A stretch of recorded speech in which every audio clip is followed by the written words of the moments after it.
second episode of the year. Second episode of the year already. Yeah. The year is going fast already. No, to be honest, I have the impression that January is lasting forever. Are you really like? Yes. For me, I it's feel lasting... January is. I feel we are on day 72 of January. Day 72 of yes. January. That's I mean, how I feel. Well, that is how I feel when I am full of anticipation at us recording the next episode, and we get to say hello to everyone. Hello, everyone. Hello, everyone. This is episode 9. Episode 9. Second episode of the year, as we were saying just a moment ago, and we have to take the opportunity in this episode 9 to thank someone very special. We want to say thank you to Moko Tattoos. In the person, specifically in the person of Mooch. Exactly. Matthew. Our good friend Matthew. And personal tattoo artist as well. And personal tattoo artist for both of us. So all the art that you see on us was done by Matthew, which is also our first sponsor. Yes. So this episode is sponsored by Moko Tattoos. That is true. Moko Tattoos was very kind to support us and believe in what we do. Yes. He's also a fan. Like he's huge part of the D&D audience. Yes, he's part of our audience. And a huge D&D fan. Huge D&D nerd as well. Mm-hmm. That's why he's so happy when we go to him with some nerdy idea for our tattoos. So you can find Matthew on Instagram at Moko Tattoos Malta. Obviously, besides being a fantastic guy, he's also a very talented artist. So go check him out on Instagram. We'll put the Instagram obviously in the description as well. Yes, most definitely. And Moko Tattoos was very kind to sponsor us with equipment. They got us a new stream deck so that Jade, as our official backstage technical and production manager with the longest title in our great corporation, she'll be able to manage the recording and streams a little bit better. By the as way, well. let's say hi to Jade. Hi Jade. Hello. Probably you are going to hear Jade a little bit less now because we think we fixed everything that was going on with the microphone, so we should be fine. Yeah, that's true. Okay, whatever Jade says, we will repeat. Exactly. So, she just has to shout louder. Yes. But without any further ado, we're gonna change a little bit the format of how we do the things. Yes. And for the first time in the Session 1 podcast, now we have a title card, don't we? Yes. Should we launch the title card? Yes, and I think we should say the tagline as well. Welcome to the Session 1 podcast.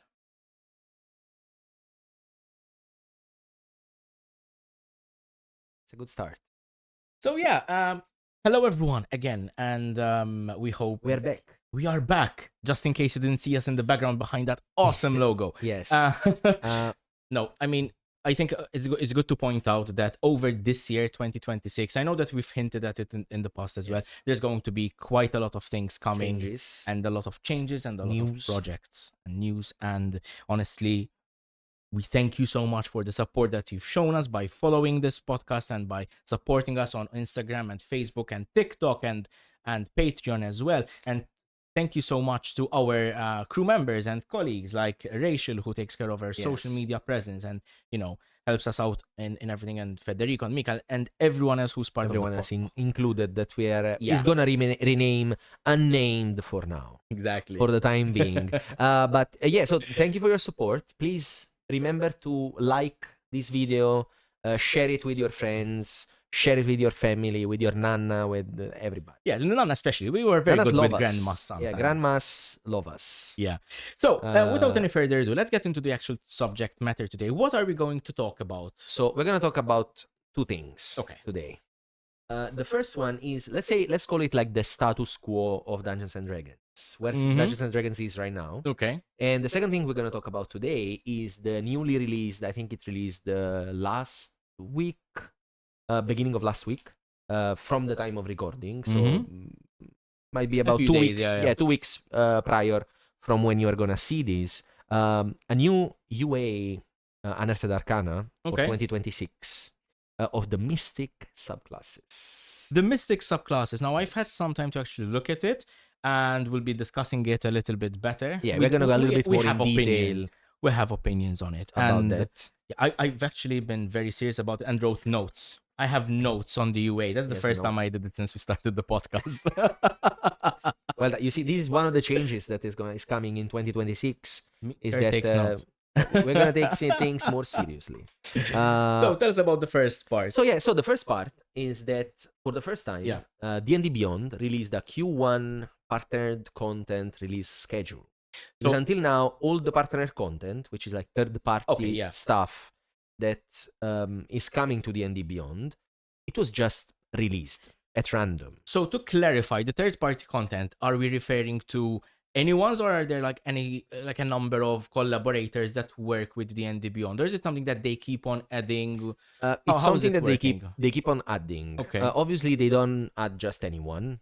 Of course, I can imagine. Yeah, let's make a little bit of a distinction. Yeah, exactly. Let's make a little bit of a distinction between homebrew content is what me and you or other people can create on D&D Beyond, and obviously that is never going to be official content, but that's homebrew content. Well, ours might in the future. Ours, I mean.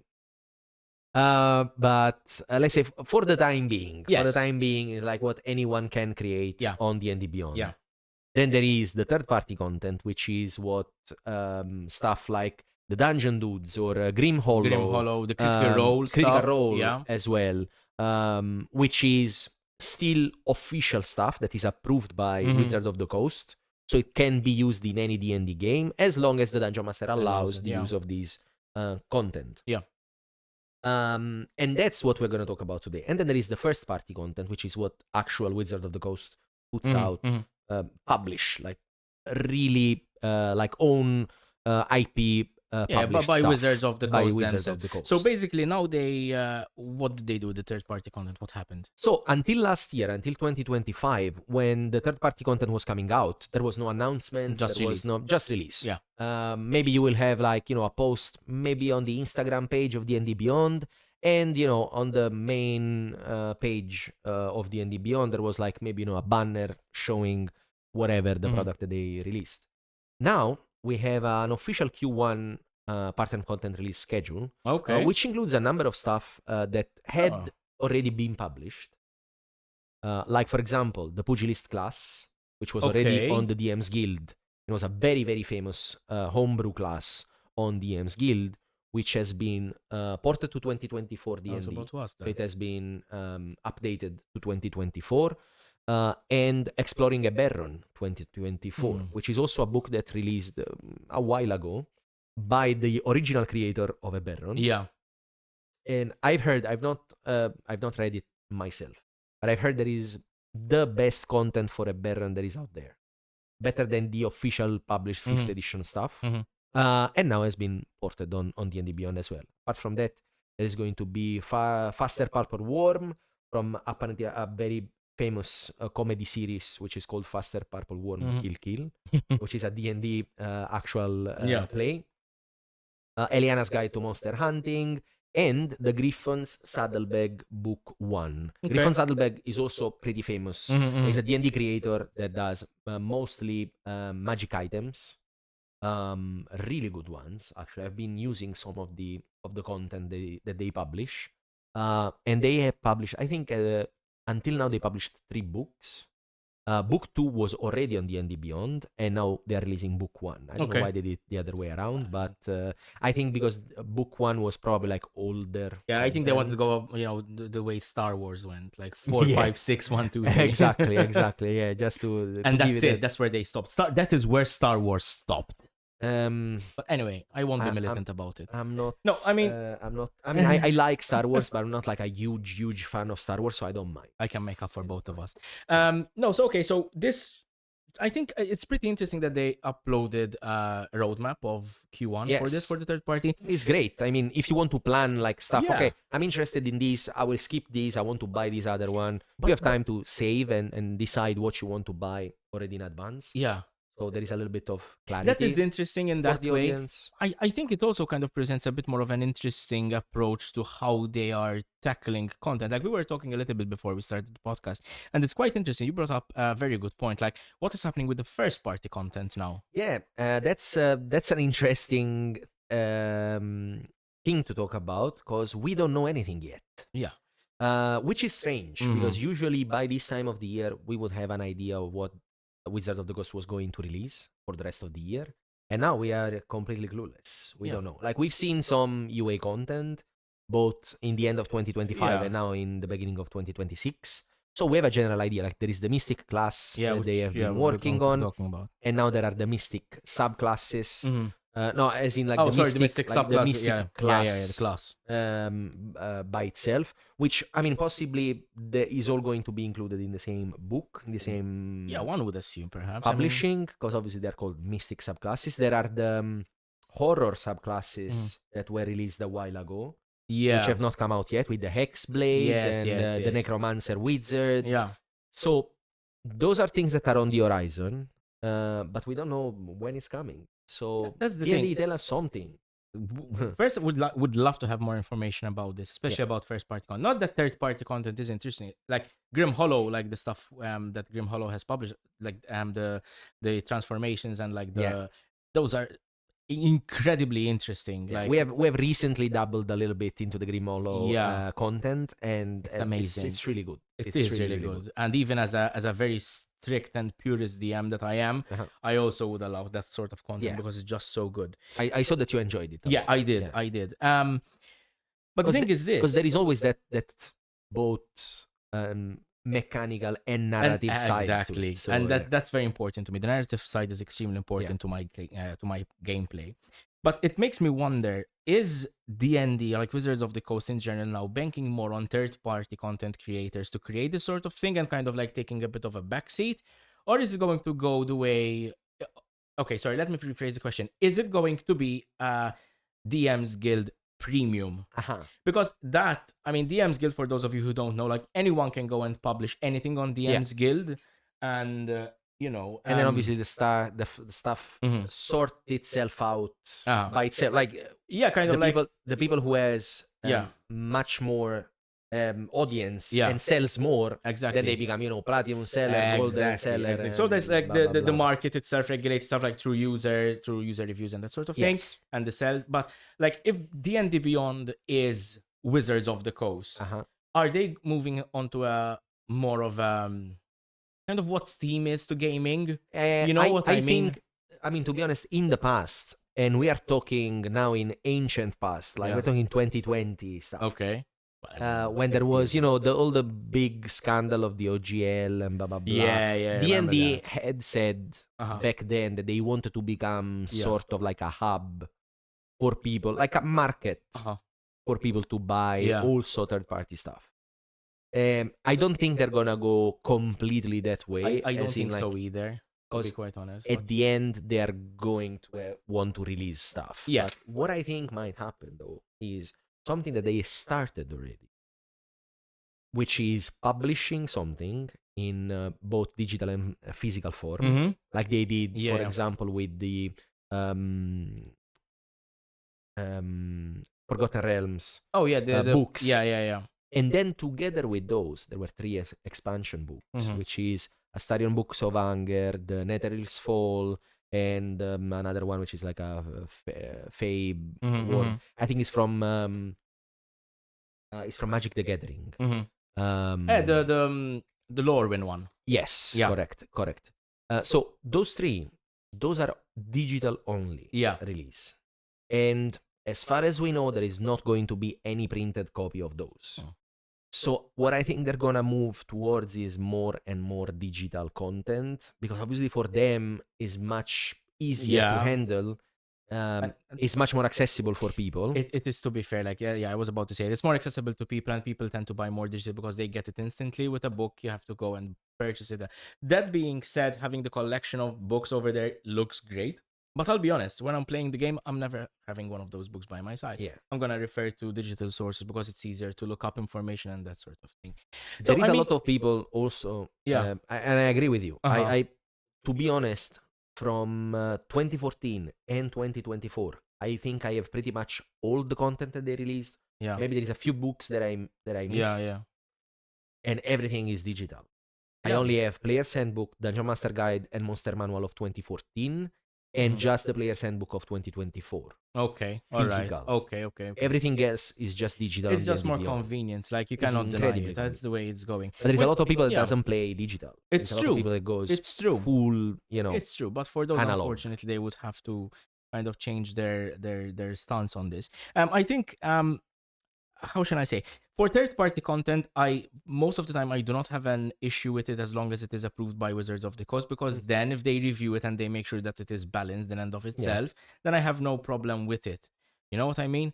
But I think this is, as long as Wizards of the Coast continues to review and like give their stamp of approval over the third-party content, I'm okay with it. And as long as they integrate it into D&D Beyond, because, for example, the Grim Hollow transformations are not integrated in D&D Beyond, and that makes it a little bit annoying for players to have to keep track of. Like, at that point, if you have it on D&D Beyond, the side, why don't you have it as like integrated? You know, and it's not a case of like, we're working on it, kind of like, wait for us to do it.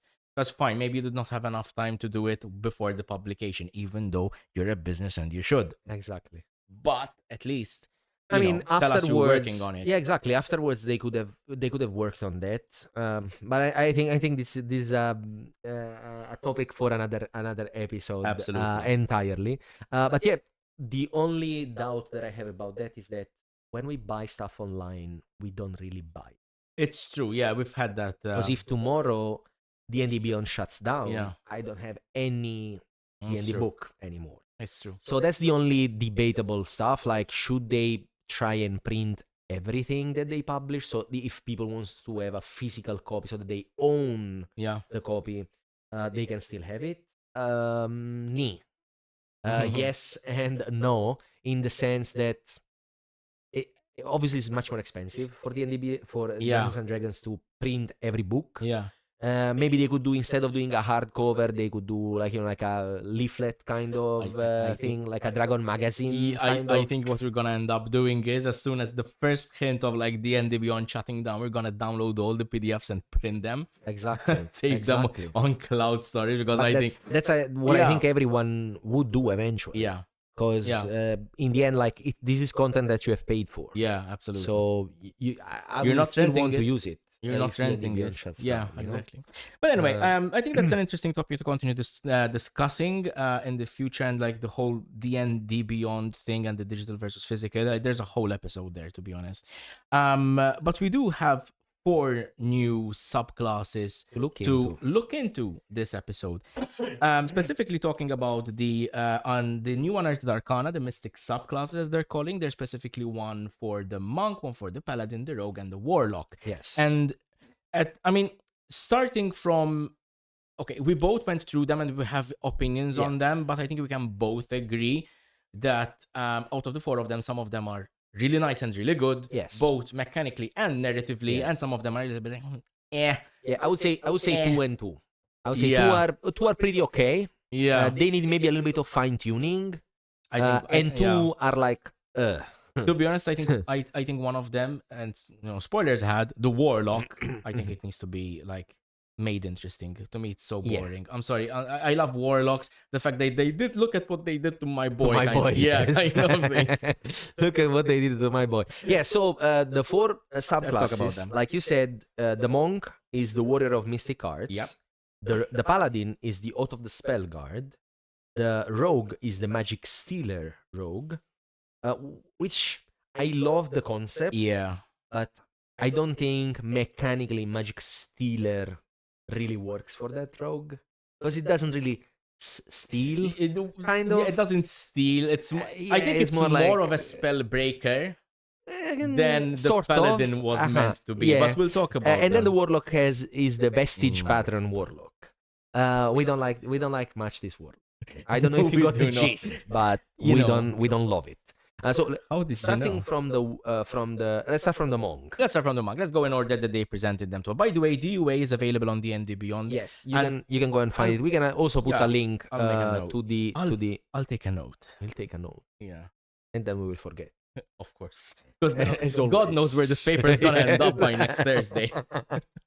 So the Warrior of the Mystic Arts. I would like to. Can I just read like the opening what they wrote? Sure. These classes, because He says, with martial and mystic arts, warriors of the mystic arts wield magic to supplement their martial skills. They harness their supernatural focus to enhance their magical and physical abilities. Now, this is finally, I think, what the four elements Was warlock supposed to be. supposed to be. The 4 elements monk. The four, the four Yeah. element monk. Sorry, was supposed to be, because they finally didn't tie the spellcasting to the focus point. Yeah. Because before, this is the thing, the monk use the focus point for everything, It's true, and and it's a limited resource. yes, and So yeah. it was really not working as good. I think first and foremost it makes the monk into a third caster. Yes. Yeah, into a 1/3 caster. Basically Like the Eldritch Knight fighter and what is it? the Trickster, Arcane Trickster Rogue. So Yes. first and foremost, it's a third caster, meaning you have access to actual spells, not just interpretations of elements and damage, that sort of thing, but it is an actual sorcerer's spell list. They take their spells, cantrips and leveled spells from their sorcerer's spell list. Now, this is very interesting. It is. Because they do take the sorcerer's spells, but spell list, but is not associated with the sorcerer main casting stat. Exactly. Because they don't cast with charisma, No. they cast with wisdom, which for a monk is great. Yeah, absolutely. Because monk is already a multi-dependent Yes, class yes, from yes, multiple, ability scores. So doing it with wisdom, when I saw a spellcasting class, before reading through it, when I saw a spellcasting class, warlock, monk, I thought, okay, it's probably gonna be wisdom based. So I said, okay, it's either gonna be druid spells or cleric spells. Yeah. Because those are usually the classes associated with wisdom. And we These have ones are never had arcane before. We have never had before a spellcaster that had a list of spell from another class and not being associated with the same stat. Exactly. So this is something new, something that I think works perfect. Yes, and I think it's something we see throughout the rest of the classes as well, where there's kind of like, if you think about magic as like divine magic, primal magic, and arcane, or like as we used to know it before, divine and arcane, they kind of cross the boundaries on these little ones bit, a little bit. Like, and we'll see them a little bit later on. But yes, there is the sorcerer's spell list, which is applied to the monk as a third caster up until level 4. Like when you go to level 20, you have level 4 spell slots, and you get them back on a long rest, and you swap spells on a level up, which is exactly like the sorcerer Exactly. does. Yeah. So at face value, when I was reading through it, I said, okay, so they made a punchy sorcerer. Yeah. And essentially, that I think that is exactly what they Yeah, accomplished. it is like an instinctive spellcaster, like the sorcerer. So someone that has the magic inside of them. Yeah, without the meta magic. Oh, sorry, not the meta magic. Without the meta magic. Yeah, without the meta magic, obviously. Yeah.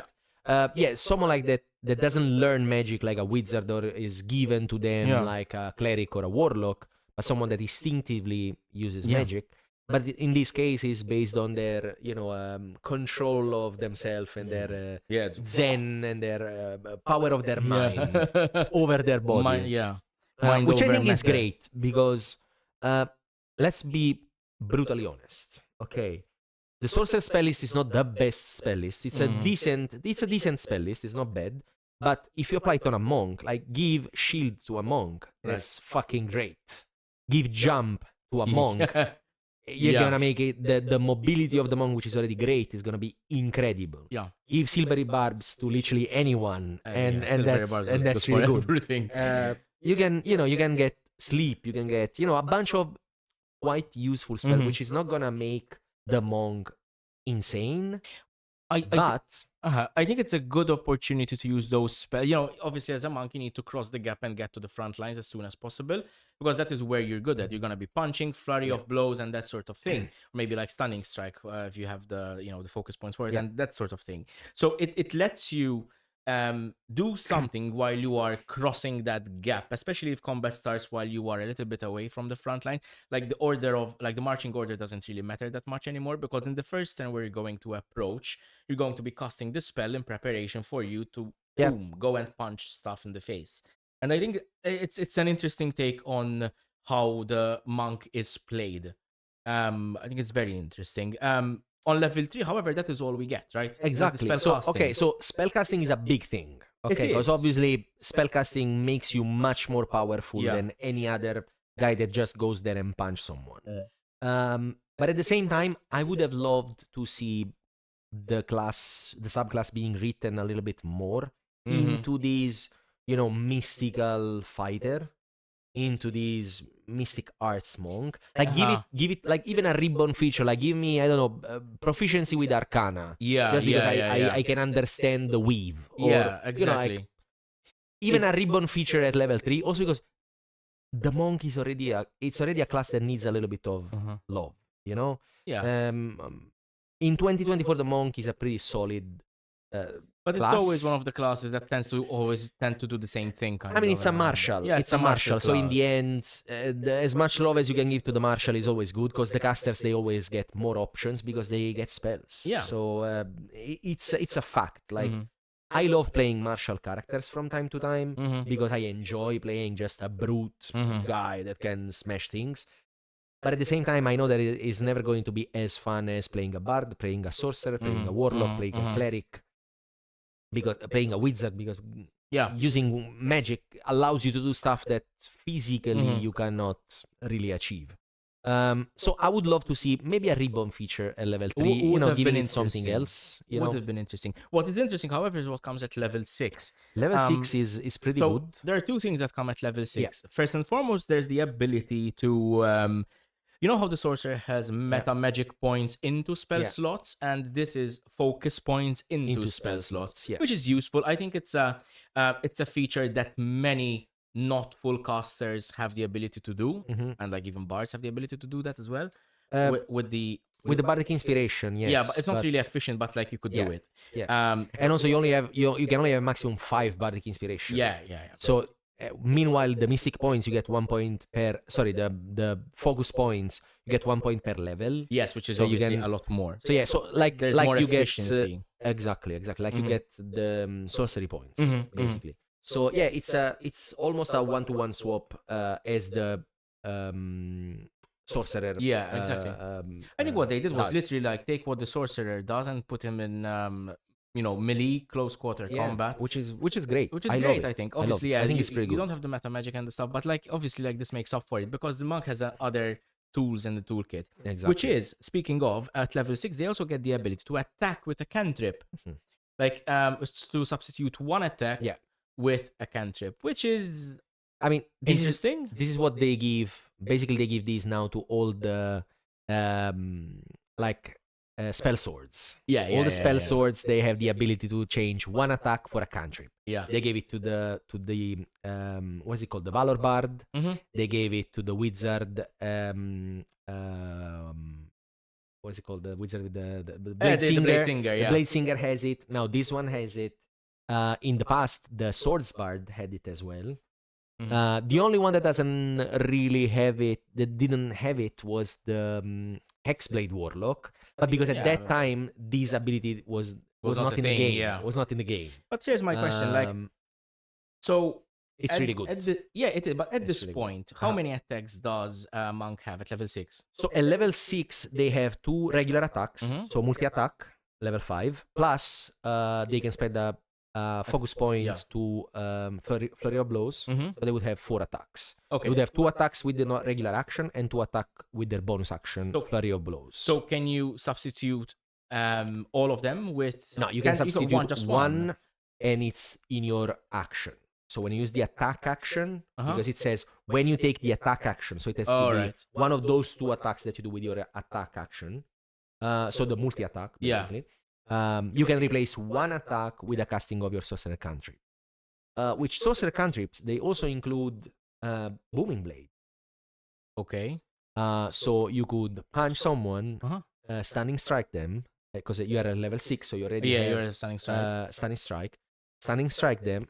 Well, actually, Booming Blade doesn't work as well with Stunning Strike because they would not move. But you still do extra damage. Yeah. So you would punch them with Booming Blade. Obviously, you would have to use a sword, like a short sword or something, which is a monk weapon. So you can still do your attacks with a short sword and do the extra D8 of thunder damage from Booming Blade. And then when they move, they would get another D8 of thunder damage. So this is the idea.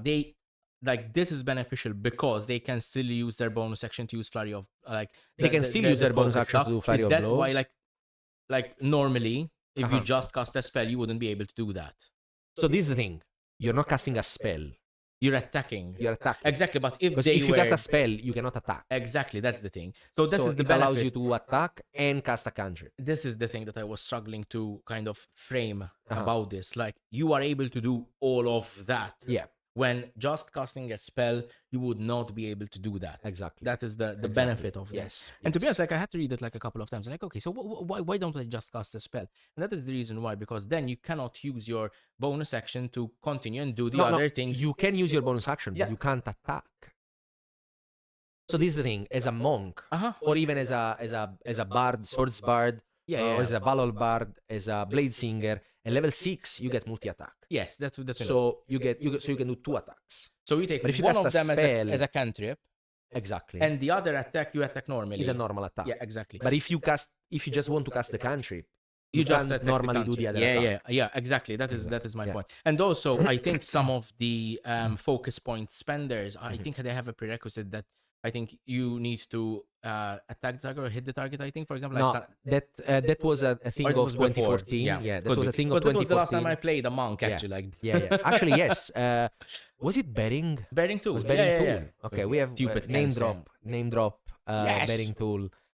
Which we have seen multiple times. Actually, we have also name dropped before Bearing Tool on the podcast. But the cranky old crotchety gnome monk. I love Bearing Tool. He's super annoying, but I love him. He was a Kensei monk, which was stupid. But yeah, so basically before the monk had to spend focus point to do everything. Like every single thing they had to do, they had to spend a focus point in order to do it. A key point was it? A key point. At that time, was a key point before. Yes. So yeah, Mystic Fighting Style basically allows them to use their second attack or first attack to cast a cantrip. Even, for example, if you did all your movement already, and you punch someone and that creature goes to 0 hit points and there is another enemy 20 feet away, you can shoot a fireball. Exactly, that makes it really useful. So it is good for, rearranging a little bit your options during the fight. And if your option is just punch people, you can punch them with a sword, or, you can make a gauntlet and use it as an actual weapon. Yeah. And use it to, booming blade someone and just and pummel them to death. So that's level 6. Level 6 is pretty good. Yes, these are two very useful stuff. 2 very useful abilities, both of them. So I think I'll keep it 100 on level 6. I like level 6. So what comes next at level 11? So at level 11 we have Centered Focus, which says whenever you expend a focus point to use the Flurry of Blows, Patient Defense, or Step of the Wind, you have advantage or any saving throw you make to maintain concentration until the start of your next turn. Now, this is not great, but it's useful. It's useful to have.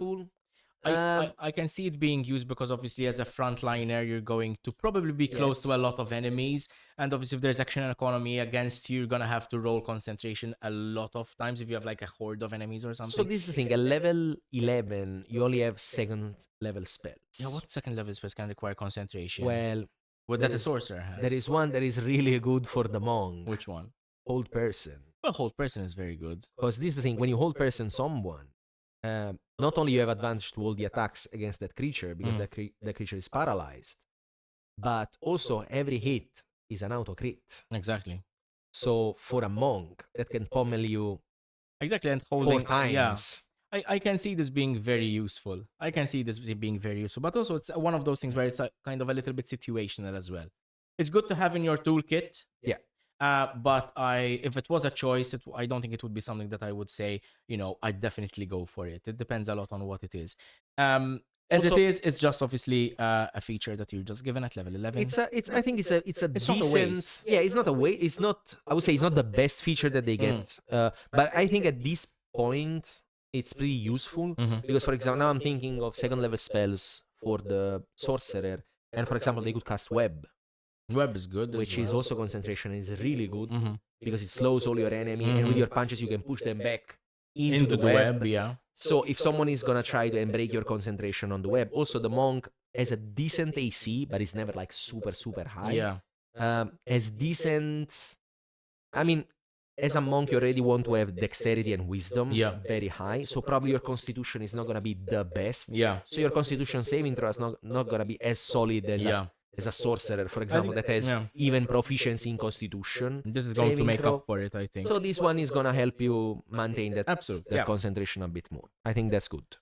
And how do we cap off the Warrior of the Mystic Arts? So, with level 17, we get improved Mystic Fighting Style, which is an improvement on the level 6. Yeah. And says, when you take the attack action on your turn, you can replace 2 of the attacks with a casting of one of your level 1 or 2 sorcerer spells that has a casting time of an action. Mm-hmm. Now, I think they made a mistake here. Yeah, I'm like, what is the point of this? This has no point. Yeah, because this is the thing. So, okay, let me. So they did this because the Eldritch Knight has the same ability. Yeah. And says you can spend 2 of your attacks to cast a first or second level. The fighter, though, at level 17 has 3 attacks with their action. Yeah. Meanwhile, the monks only have 2. Yeah. So in this case, for the monk, using 2 attacks to cast a spell would be the same as taking the magic action. Exactly. Yeah. So just so I think there was a mistake over there. In fact, I'm like, what's the point of this? Wake up pretty bad at level 17 because it doesn't really work. I think they will have to rework on this because, guys, what are we doing? Wizard of the Coast. I mean, we know it's maybe that's why they're banking on third-party content now. I mean, I don't want to get controversial, but this is what happens when you fire so many people. You know, you fire good content creators, and that's what happens. I mean, I know it's a UA and there's the feedback form still open right now. I think this is one of the things that we should be telling them about. Like, I think they've heard of it. What's the point of this? I think they've heard of it for sure. Because obviously, we watch other content creator in the D&D space. Yeah, and this is something that because I had your same reaction when I read through it, and I saw these like 10 minutes after it came out. So nobody was talking about this yet. Yeah. Just because it happened for me to open D&D Beyond at the right time, and I saw that it was out, and I started reading through it. I'm like, wait, what am I missing from this Am I missing I'm not something? sure about it. In fact, when I was going through it yesterday, I was talking to Jade. I was like, what's the point of this? Like, I don't get this. You can just take the magic action. Yeah, just take the magic action. It's the same thing. Like, okay, thank you for telling me I can do what I already can do, I suppose. Like, wow, fantastic cap for my subclass. Doing something that I can do from level 3 already. But yeah, okay. So this is so how many... let's say we said we're going to give an evaluation to these. How many stars would you give to the Warrior of the Mystic Art? I think just for the 17 one, because 17 is something that you would be looking, like the capstone stuff, you'd be looking forward to it as a subclass.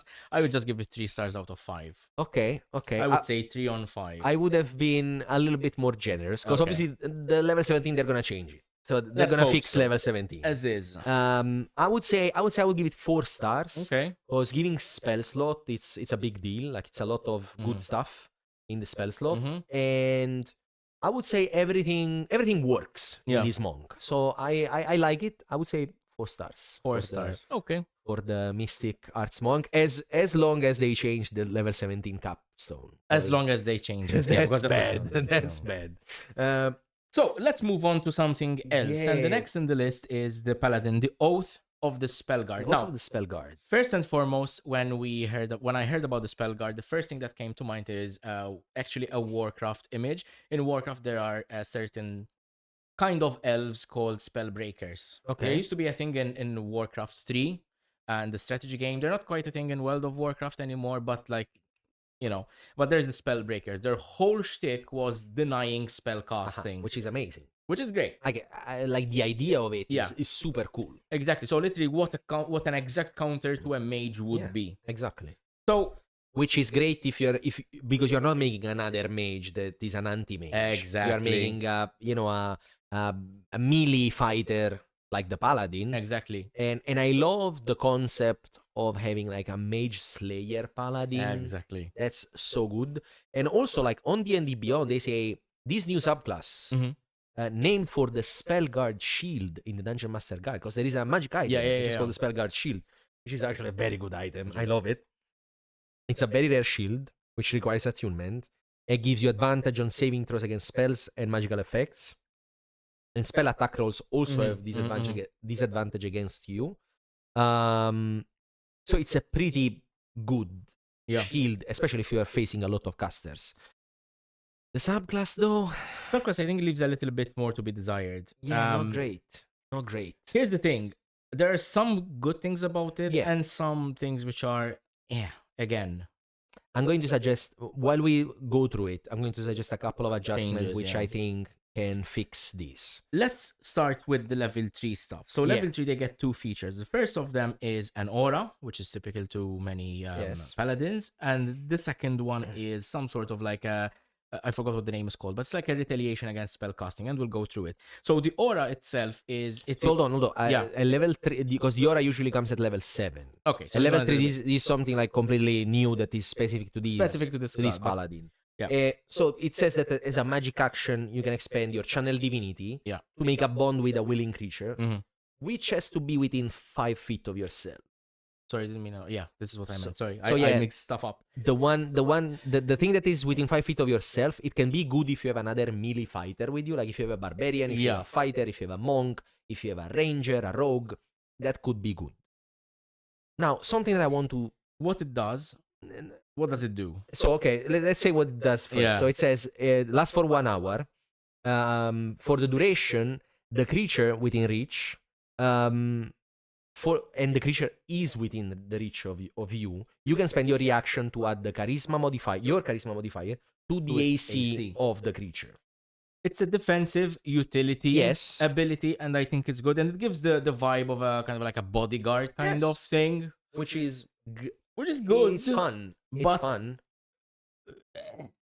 There are too many limitations to it. Because to create the bond, the creature has to be within 5 feet of you.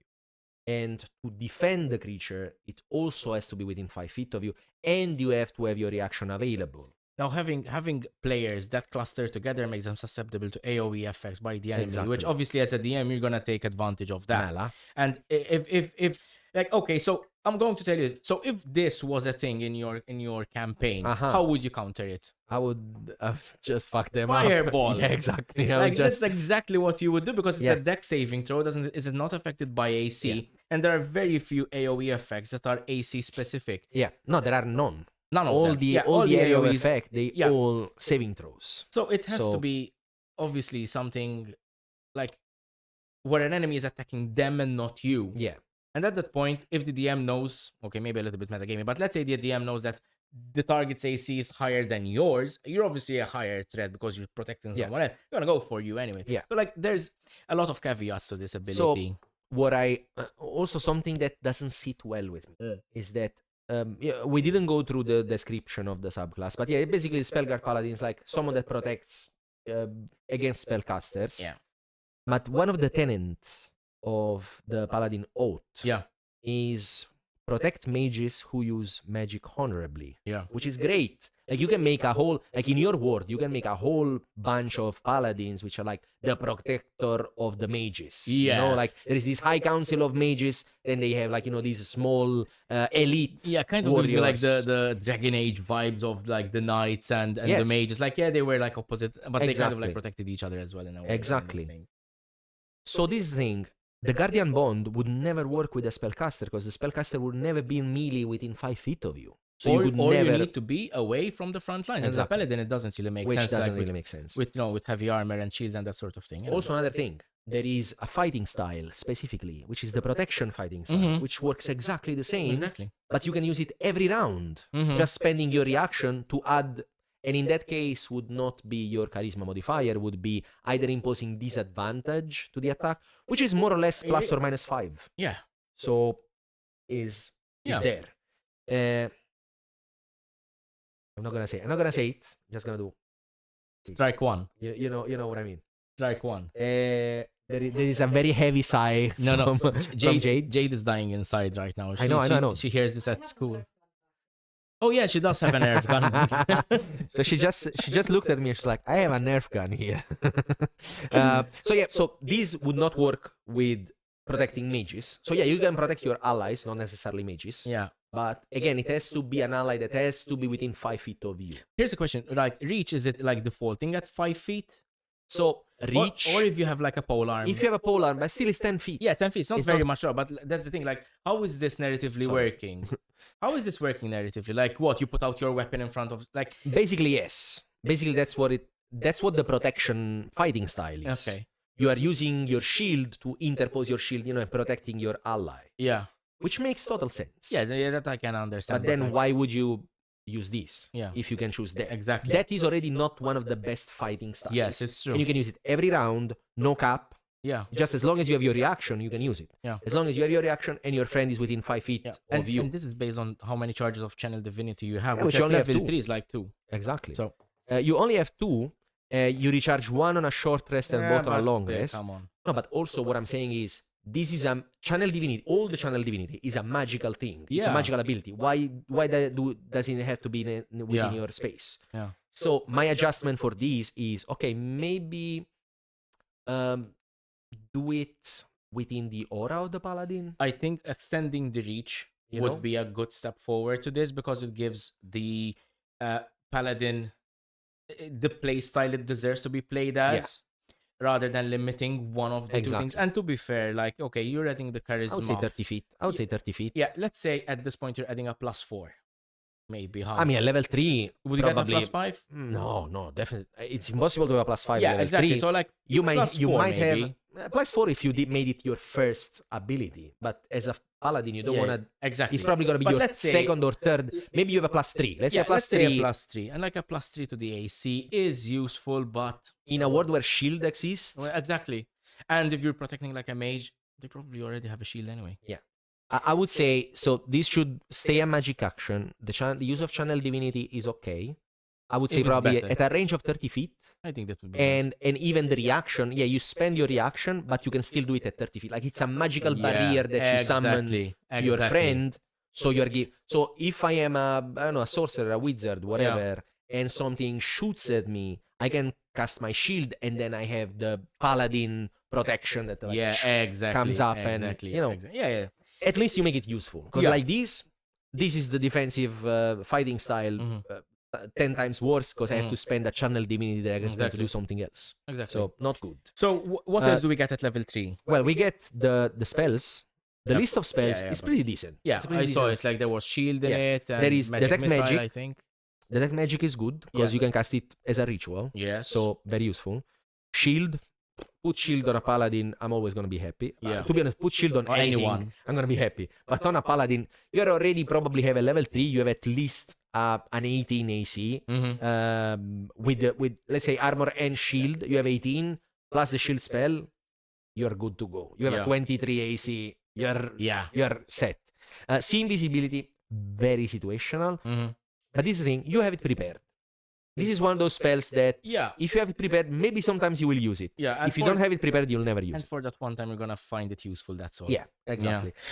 Silence, okay, I understand the sense. Like you want to mute spellcaster, okay. Counterspell, obviously makes sense. Dispel magic, total sense. Freedom of movement, it's nice because obviously there is a lot of spells that I saw you there. It was unintentional. Jade, he did like this, eh? It was unintentional. Okay. Freedom of movement. There is a lot of spells that limit movement. So freedom of movement, you may want to cast it on yourself, especially if you need, to protect people. You might have to move about. Odilux Resilient Sphere to resist, lower level spells. They're all utility Yeah, and they're pretty defensive good. spells, They're pretty good. which I think fit the narrative of a Spellguard. And Yeah, out of the Spellguard, I think 100%. the spells fit the narrative. Yes, And I'm happy with those, to be honest. probably is the best part of this subclass. the Yeah. spells. I think And the that's Circle of Power is a really good spell. yeah.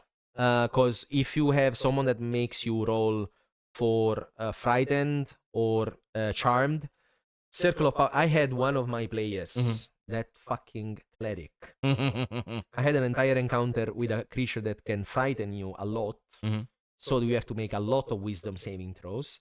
And this motherfucker just cast Circle of Power and just went dodge every round. And I couldn't break his concentration because he had what is the feat?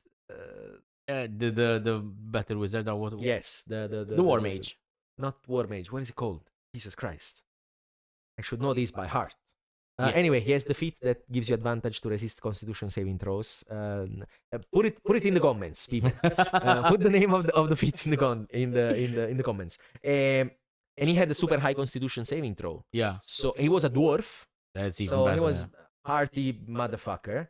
I couldn't break his concentration for the end. I had to down him. I had to put him down to 0 hit points. So that it breaks. So it breaks the spell. Because Circle of Power is good. And Hollow also fits the team. Like, if you want to protect from evil mages and these kind of things, still works. I can see it working.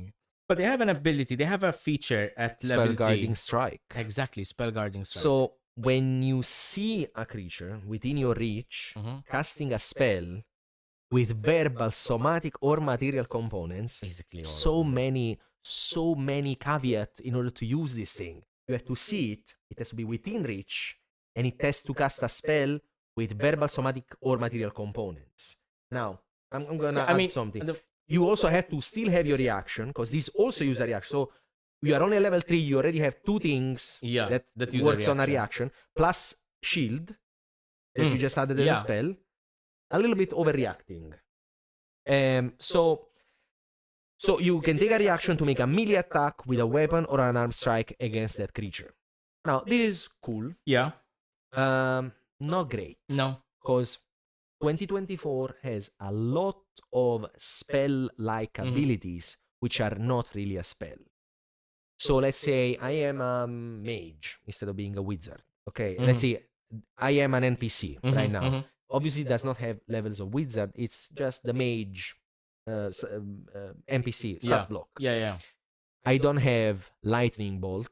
I have a lightning lance. Exactly. Yeah. Lightning lance, which is not a spell, is an ability and works exactly like lightning bolt. So you're not casting a spell, therefore you cannot interrupt it. Exactly. So this wouldn't apply to it. To be fair, I don't think counterspell would apply to it either. It doesn't matter, but exactly. I'm not talking about counterspell. No, counterspell also doesn't apply. Exactly. To it. Yes. So there are a lot of abilities which are not strictly spells.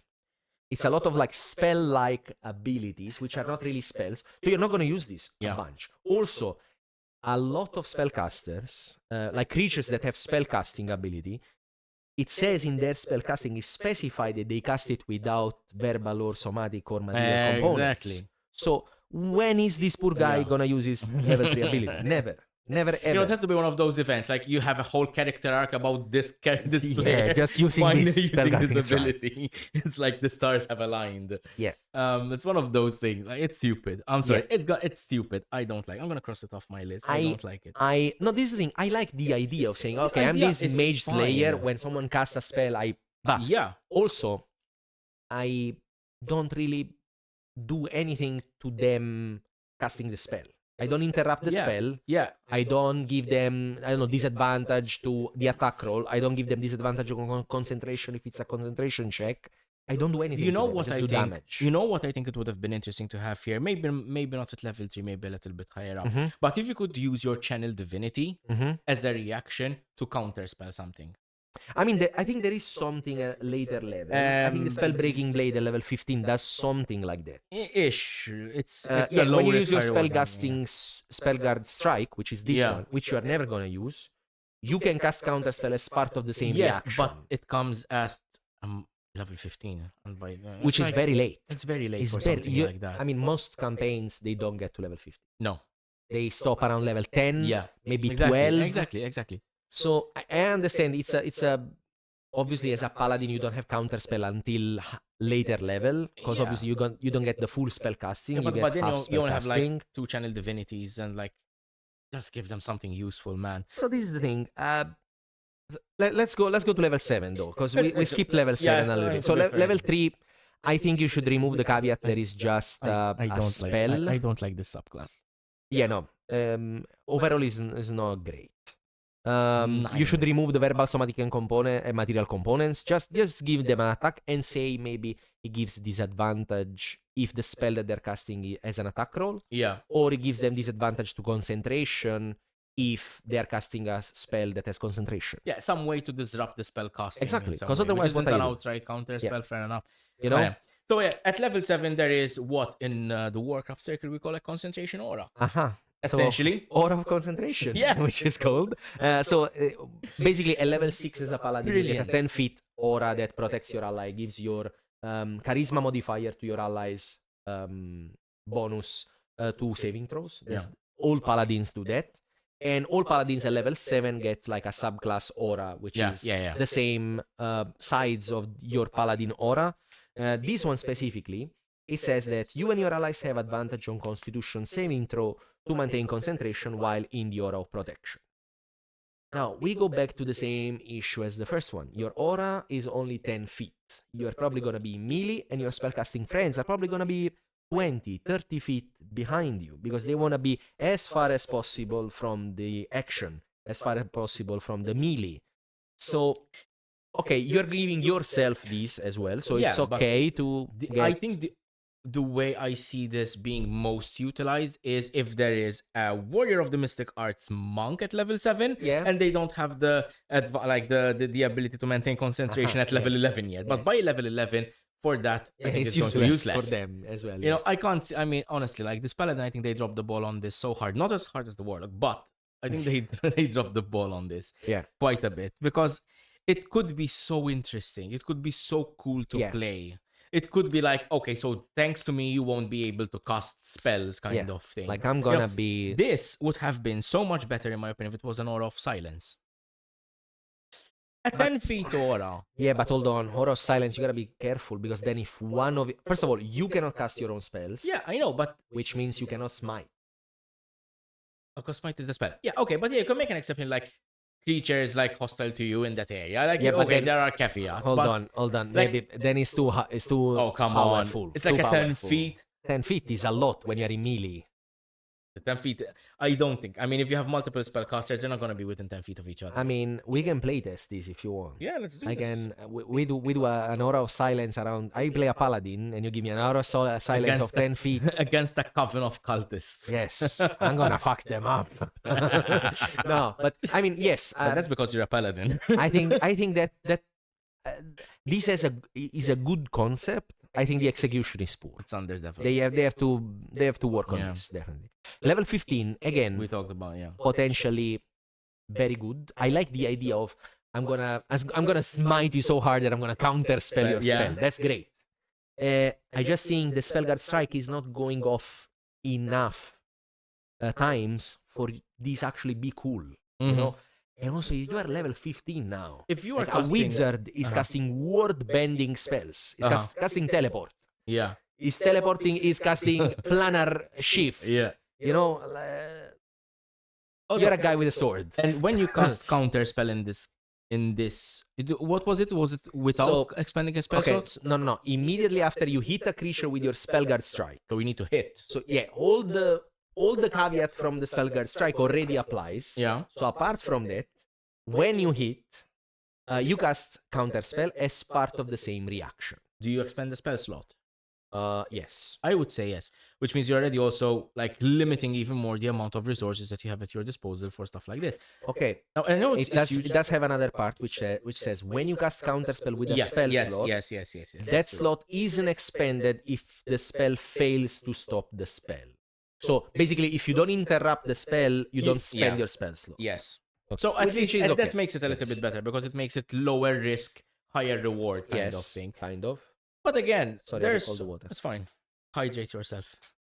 I'm talking too much. There is, I think, a lot of conditions to make this an effective and useful feature. So many conditions. What's at level 20? Level 20 is actually pretty okay. Level 20, all the Paladin capstone at level 20, like they go always overboard with it, because it's the level 20 capstone, you are a Paladin, and you always have like this majestic transformation. In fact, it's called Eternal Spellguard, which says as a bonus action, you can empower your Aura of Protection, which is now 30 feet, because I think from level, 16, your Aura becomes 30 feet. So now it's a good size Aura. Yeah. Now it works. Exactly. As intended. So you can empower your Aura of Protection, granting the benefits for 1 minute to you and your ally. Once you use this, so this once per long rest, you can restore these spending a 5th level spell, so your highest level spell slot at this point. And you get 3 abilities. Bodyguard, which means while the target of your guardian bond, so the level 3 ability, the first one, which we said it has to be within 5 feet of you. Yeah. So again, this aura is 30 feet, but this bonus is only if the guy is within 5 feet of you. So like, what's the point of having a 30 feet aura? Yeah. Anyway, that creature has resistance to all damage. Yeah. Really good. Resistance to all damage is pretty clutch at level 20, because you're gonna get a lot of damage at level 20. Yes. Protection from magic. You and your allies have advantage on saving throws against spells. Which is great. Useful. Great. Fantastic. Because at level 20, you're gonna have a lot of spellcasters, a lot of monsters that has magic. So makes sense. And then spell ward. Spell attack rolls against you and your allies have disadvantage. So basically, this covers both area of effect and single target damage, giving advantage to you to save against the aura and disadvantage to them to the attack. Yeah. So level 20 is a great capstone if they change the level 3 guardian bond and they make it a little bit of a range. Yes. You know, That if they makes put sense. that on a range, so I would say this paladin for me is, I want to be generous, I want to say 2 stars. Yeah. 215. I agree. 2 stars, because the spell list, it's fantastic. Yeah. The idea, the The narrative concept of it is yeah, great. It's great. Like, you know, the almost reminds me of the Warhammer 40k. I don't know if you're familiar with it, but the Sisters of Silence. They've got a particular gene which stops like psychic abilities all around them. They become like voids of magic, and like around them, like you can't cast spells and that sort of thing. That is what I wanted with this. I wanted someone who tries to cast a spell and the paladin says, haha, no. Yeah. And it just doesn't do that. It doesn't do that effectively enough. It doesn't make me want to play the paladin in this way. And I mean, if the whole point of AUA is to see like the playability and that sort of thing, it doesn't make me want to play it.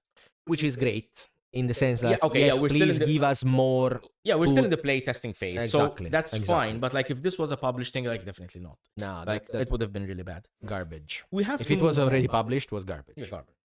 So yeah, I would say the changes are level 3 guardian bond, make it at range, make it 15 feet, make it 20 feet, 30 feet, make it at range. Because it's already it's using your channel divinity. There is a very limited amount of resource that you have. Spell list very good. Spellguard strike, remove some of the caveat because otherwise they are never gonna use it. And that is heavily impacting the level 15 ability. Exactly. And your aura concentration has to be reworked completely because it's never going to work. In 10 feet, none of your spellcaster friends is going to be within 10 feet of you. So absolutely. Level 20, very good. Yes. Before we... So the next subclass would be the Rogue Magic Stealer. But I would like to leave that to the last because I think that's the best one. Okay. Let's you want to go with the worst first? Let's go with the worst one. So the worst one is the Vestige Patron Warlock. Okay. Hold on. Let's not be biased. Let's go through it as they made a bad Beastmaster Warlock. Yeah. A very bad Beastmaster Warlock. Yeah. So the Vestige Patron basically says, wield the remnants of a dying god's power. So your pack draws on the powers of a dying god. Dying is right. We are dying reading this. We're dying. A dying god, a being once worshipped by countless followers, but now abandoned and forgotten. This dying god, known as a vestige, might have been benevolent, evil, or strange and unknowable, but now it is driven to regain its former power. The vestige needs your help. It is willing to share its remaining strength with you. Okay, do you like the concept? The concept of it is great because it creates a different paradigm for a warlock, which is not a patron having all the power and granting you some of it. Okay. And this is something like the patron needs the warlock to remain relevant. Yes. So I like the narrative of it, but that is pretty much where all the liking stops. Okay. Starting off, what do you think? Because this is the thing, I like the idea of it. But not as a pet class. Yeah, exactly. Like I understand. I want to have a warlock patron that needs me to regain the power. Let me channel him. Okay, yes. Let me like channel the essence of the vestige in the warlock. Absolutely. Give me buffs. Give me the stuff that the companion can do as a warlock rather than the companion. Thank you so much. You know, it doesn't need the companion. The companion is completely wasted in this case. It is a companion class. It is a companion subclass. It has this little creature which is called the Vestige Companion, which is like basically like like a physical personification of the Yeah, it's of this small. entity. Yeah, it's got some stats. There's a stat block with and it. it can be a small celestial, fiend, or undead. And remember this because it's going to be relevant later. So it can be either a celestial, a fiend, or an undead. You choose that at level 3. Yes, when you choose the Vestige, yeah. When you choose the subclass, you choose if it's a dying celestial, a dying fiend, or a dying undead god or entity. You know what? There's missing. You know what's the idea of this gives me? The patron that needs you gives me the idea of the relationship of Jester with the Traveler. Yeah. But also gives me the idea of Delilah Briarwood with Marisha's character from Campaign 3. What's her name? Oh my god. Imogen and the other one. Yeah, sorry, I'm blanking right now. But yeah, I get what you mean. So and I love the idea. I love the relationship of Delilah and the main character. Hold on, I need to find the name. You know why though that happens is because this gives an easier interpretation of the patron not being this abstract concept of a god. Lodna. And it's not the patron is not like a typical god or deity. Yes. It would be like a typical celestial. A celestial, maybe like a planetar or something that is dying and granting you their power.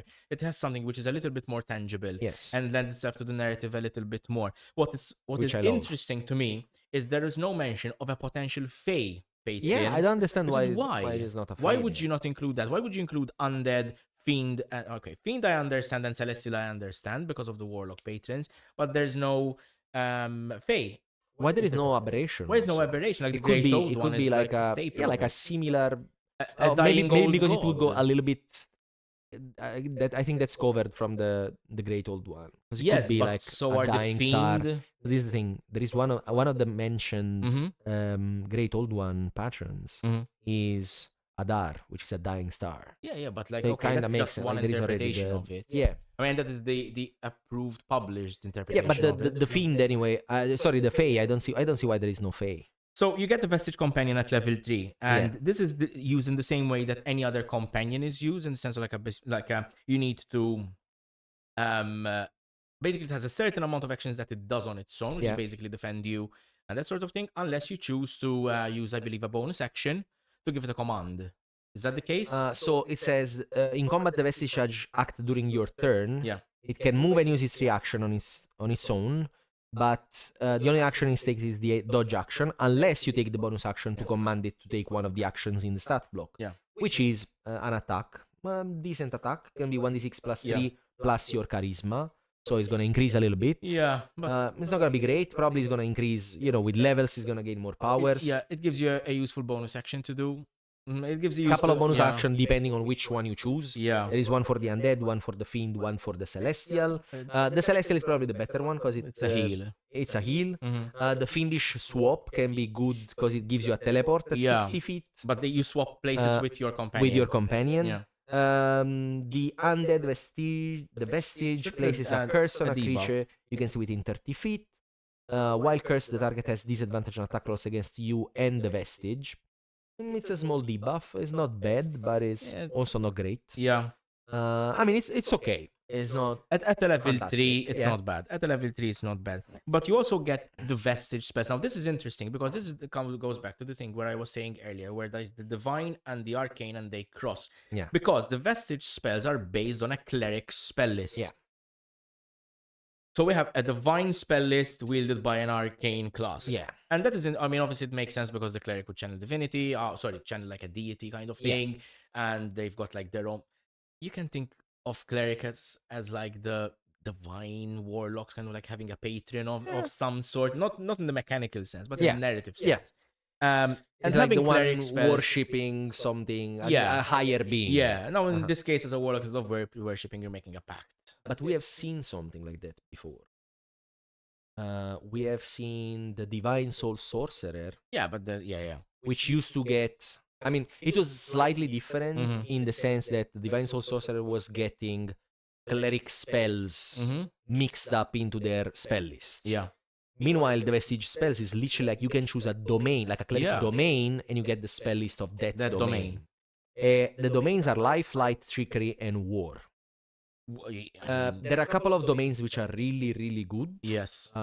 Specifically the life domain and the war domain. The war is very good. The war domain is very good if you choose to play a Pact of the Blade Warlock. Yeah. Because you get spiritual weapon. Yeah. You get spirit guardians. You get Shield of Fate. You get a bunch of good fighting spells. So the warlock side of it is good. The warlock as a player, warlock, it's good. It's good. It's great. And then if you choose the life domain, you get a bunch of healing spells. I mean, to be honest, the light domain is also not bad because you get fireball. Yeah, of course. Fireball is always good.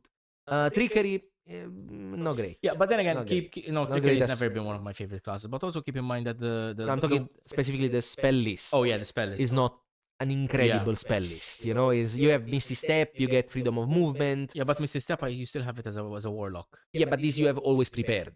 So they're automatically prepared. You have other options, but you still only have 2 spell slots. Exactly, that's the thing. That as a warlock, your spell slots is very limited. Yes, you get them back on a short rest instead, but still, say you're more limited. Say you can cast 6 spells per long rest maximum. 6. It's compared to other classes. Yeah, and you may want to go for spells that upcast really well. Yeah. Because obviously you're gonna cast them always at the highest level, so you have to go and check the list. Also, I don't see why they're doing this. Just do a specific spell list. Yeah. For this. I understand the fun of choosing different spell lists. Yeah. Okay, maybe do a spell list for the Celestial, do a spell list for the Fiend, do a spell list for the Undead, and based on which one you choose, you get that spell list. So you still give me a choice, and it's still at level 3 when I pick up the Patron, so I choose which one I want to get. Yeah, that might make more sense. But then moving on, at level 6, you get an increase to the Vestige companion benefit. Yeah, kind of your Vestige companion regains its use of the divine power whenever you finish a short rest or long rest. Which was the heal, the debuff, or the swap that we talked about earlier. Exactly. And when you use your magical canning feature, which is a thing that you can do once per day as a warlock to recover your spell slot. So it's a 1-minute ritual that you can do. So, okay, you can recover it quite a lot. Makes it a little bit more useful. Exactly. The swap, I will say, I think is the most useful out of them. The heal is good, but again, the swap you might want to use it very often. Yeah, you might want to use it as often as possible. Yeah. Now this one, it has something that I really don't like. Yeah, tell us. So level 10, Aura of Power. So okay, at face value, this creates like a. I think at face value it may look useful, but then when you dig deeper into it, it's not that much. No, I mean, I'm not talking mechanical wise or power wise. It has. Hold on, I want to check if it is this one. It's the resistance one, right? Yes. Yeah. I took notes. On type the following spell, because I remember there is one thing that allows you to swap the type of the. Sorry. So I missed this. In the level 3 Vestige companion, there is the last part says whenever you finish a long, and this is something that really doesn't sit well with.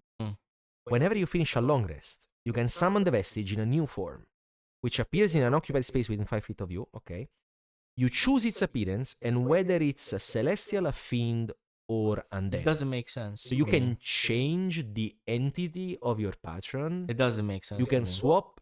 So, okay, let's say it's a dying Pit Fiend. Yeah. Your character wants to make a pact with a fallen Pit Fiend that has lost completely its power in Hells. Yeah. And it's trying to recover it through you.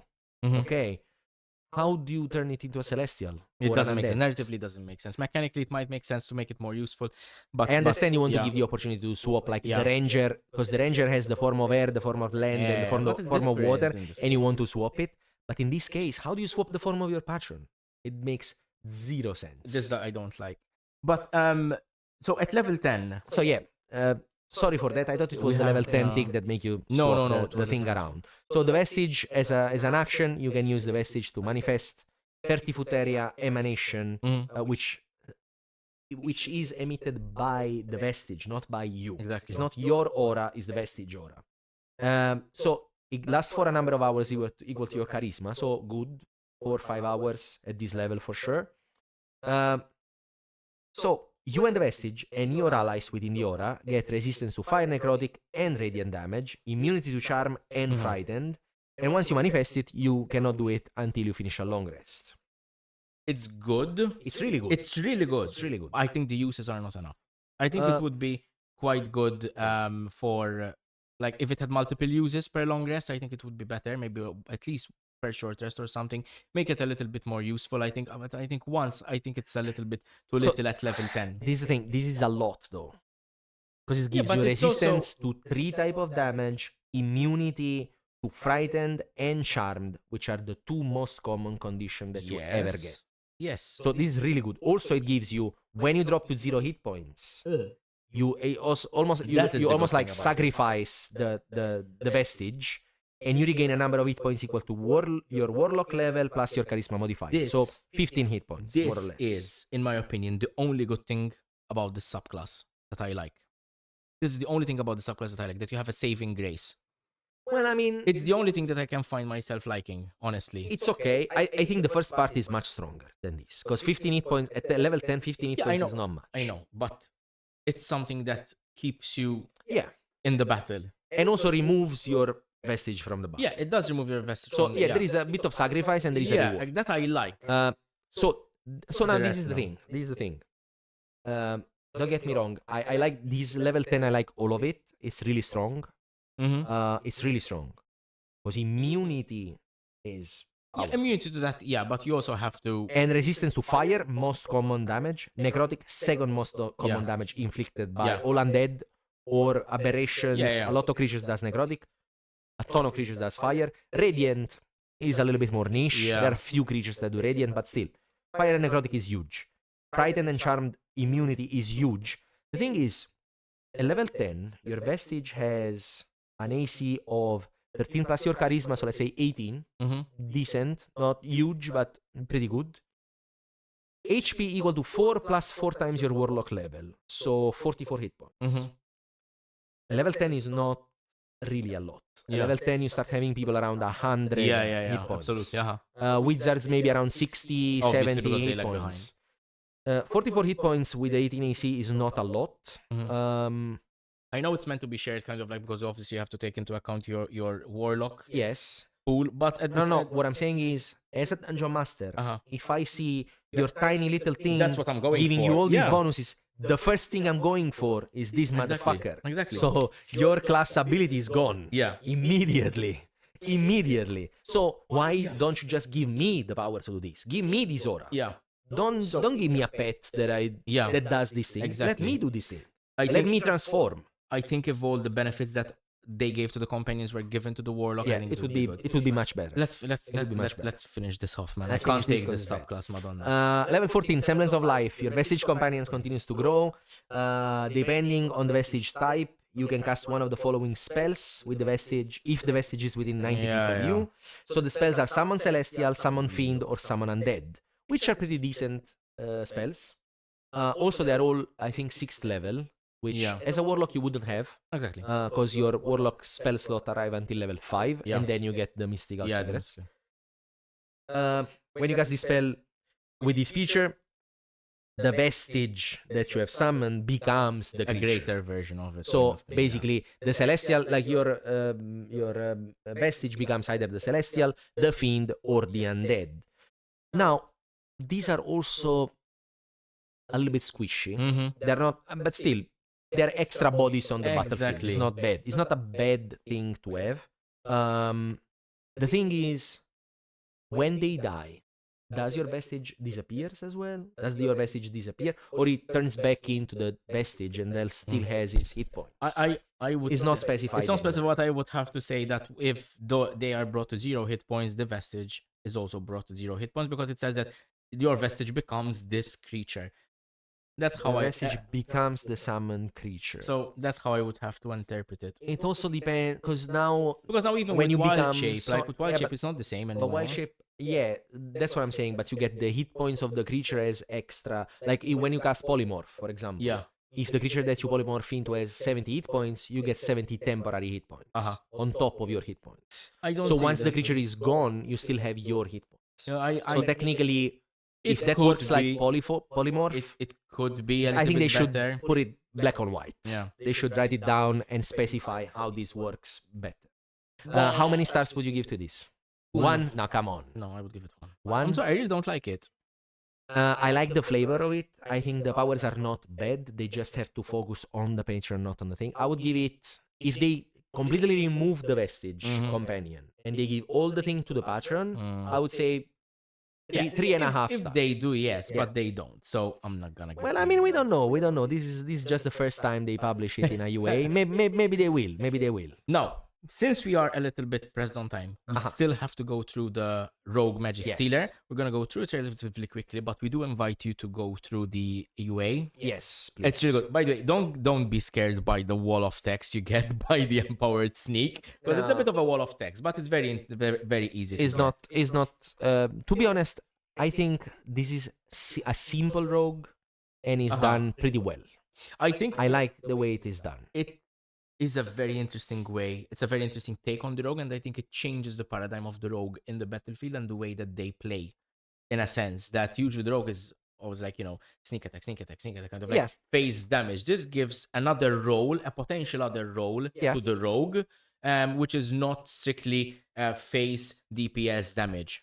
Well, I mean, to be honest, the rogue, at least on the beginning. Yes, the rogue needs a little bit of help in that sense.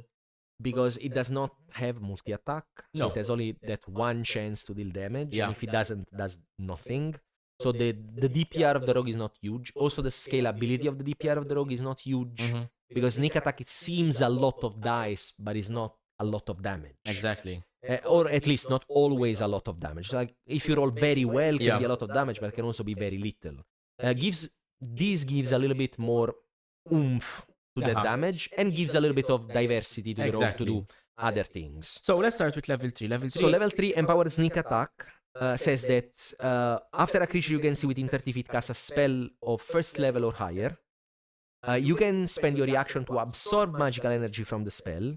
When you do so, until your next turn, when you hit with your next sneak attack, you deal extra force damage, and the extra force damage is a number of d6s equal to the level of the spell. So if the spell is first level, is 1d6, third level 3d6, ninth level 9d6. Force damage is always good because force damage is great. It's great. So force damage is always good because there are no resistances to force damage. Almost nothing resistance to force damage. Now the only part that I don't like of this ability is you can take this reaction number of times equal to your intelligence modifier That is the thing. per long rest.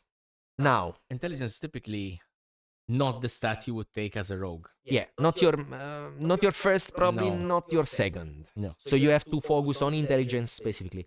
First of all, why intelligence? I don't get it.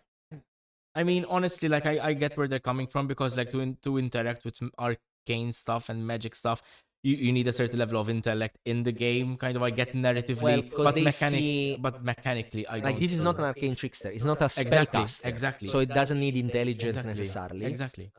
It seems to be an instinctive ability. Could have been charisma. Could have been dexterity number. Could have been dexterity, like how quick you react to kind of these things. I think intelligence.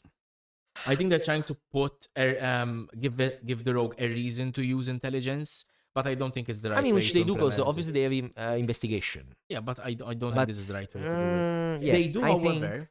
I think this should be.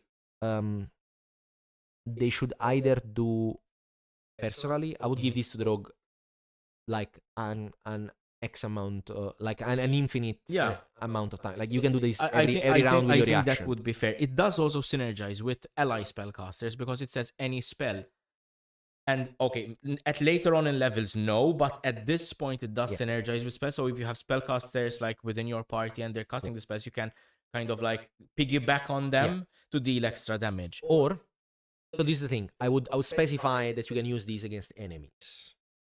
Maybe, if you do it an infinite amount of time, like if you remove the cap, I would say yes. If an enemy casts a spell, you can steal part of that spell. Yeah. And you know also what I would add to these. I would say because you're stealing part of the energy, the same amount of damage that you can do, you subtract the damage if it's a damaging spell. So then you'd have to You'd when you roll this number of before, d6s, keep it in mind and then do it later. Well, I mean, you could do it because you're doing the sneak. You're keeping the dice for the next sneak attack you do. Yeah. So you roll it in that moment. You subtract it from the damage, and then that damage, that roll that you did, is added to your sneak. You could do it. I mean, I'm not. I neither like it nor hate it. I mean, I like the way it is because I know it gets an upgrade later on in the level in the subclass, and I think it's very good. By the way, this subclass has a lot of it. Has like 6 different abilities, which is good because the rogue needs it. Yeah, the rogue needs it. The rogue doesn't get enough. Moving on. So level 3, they also get drain magic. Drain magic is interesting as well. Yeah, this is broken. This is broken.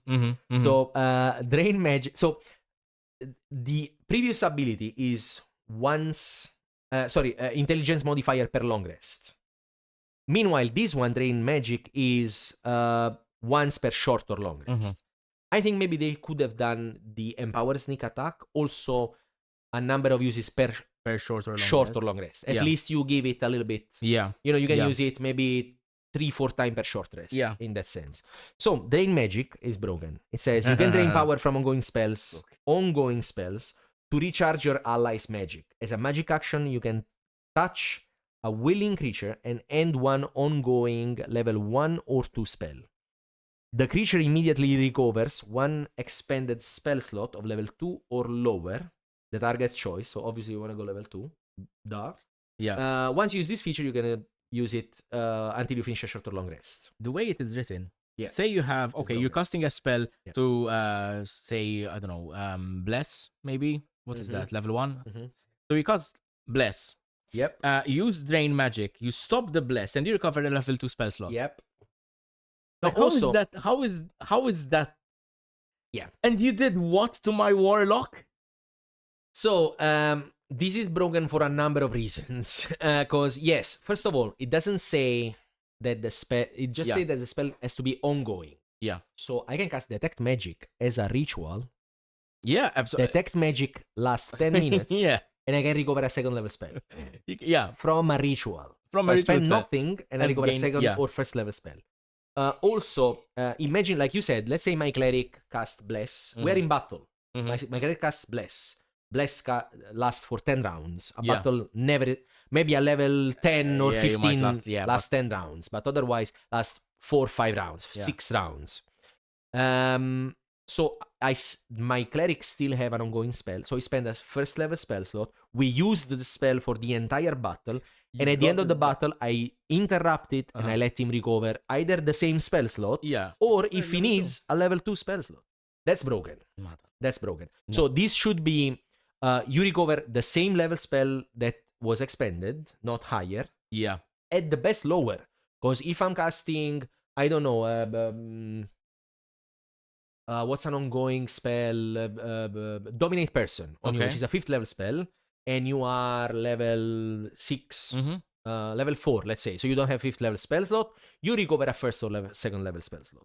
Otherwise, if the spell cast is first level, you recover a first level. Yeah. If the cast is second level, you recover a second level. And it has to be, again, saying just an ongoing spell, it's kind of fucked. Because if someone casts Dominate Person on you, and I want to interrupt it, I don't only free you from the Dominate Person, I also give you a spell slot. Yeah. That, I mean, it's really good. Don't get me wrong. Yeah, I think there are ways you can cheese it.